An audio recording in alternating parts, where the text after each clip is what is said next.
Spirit of Texas Bank, Nissan, Slovacek Sausage, and Germania Insurance bring you this clip of the Texas Bucket List.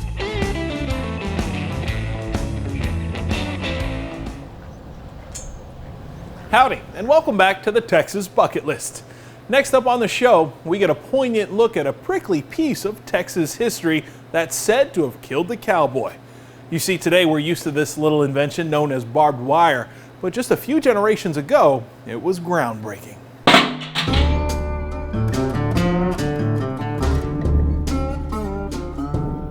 The Panhandle of Texas has one of the longest lineages to the Lone Star State's ranching past. Just 150 years ago, Texas was full of wide open ranges, cowboys, and cattle.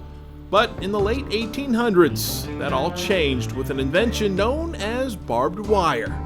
And if you head down Old Route 66 to the tiny town of McLean, you'll find a museum dedicated to it, simply called the Devil's Rope Museum.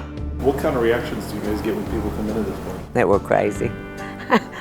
Anita Sini grew up in McLean, a town that's been shrinking ever since I-40 took over for the old 66. But there's still a place to stop, thanks to a collection that cuts deep.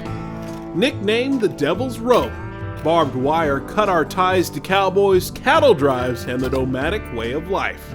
I was told that the Indians called it that, and it turned out to be a pretty good name. Now it's part of our history, and folks like to poke around to see this collection and to hear the sharp wit of Anita. We're amazed by them coming in here, still with the town dying like it is, and they're amazed that we have the barbed wire, so, we just surprise each other.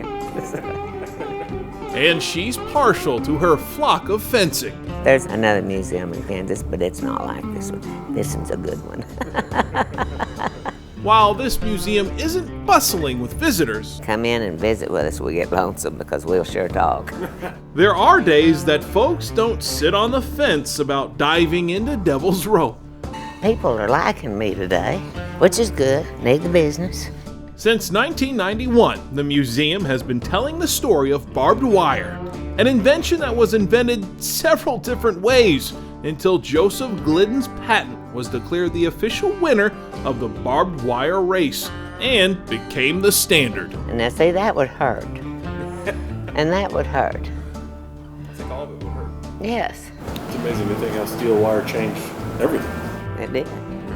But you didn't think about it until you get in here and look around. So you're all amazed when you stop and think about it. You'll find all sorts of barbed wire here and every design imaginable. This is rare wires. That's hard to say. Rare wires. Yeah. Sometimes it's hard to wrap your mind around the fact that so many different types of barbed wire existed. Some of that stuff wouldn't be economical to even make. But it was also, when it's first made, done by hand. That's what you had to stop and think about. If it's a sharp piece of fence, chances are you'll find it here. From prison camps to the tools used to make it and post it, even art that could sting you more than once. The Devil's Rope Museum encompasses all sorts of serrated stories. Heck, you could even get the book on it. This is the barbed wire encyclopedia. If you want to identify your wire, it's a must. Yeah, this is the 5th edition. How can you not go past an historic monument such as barbed wire? Neil Pato came from down under to learn this piece of Texas history, something he can even relate to. It's not that much difference in Australia now. There's still a lot of open plains, but there's still a lot of barbed wire.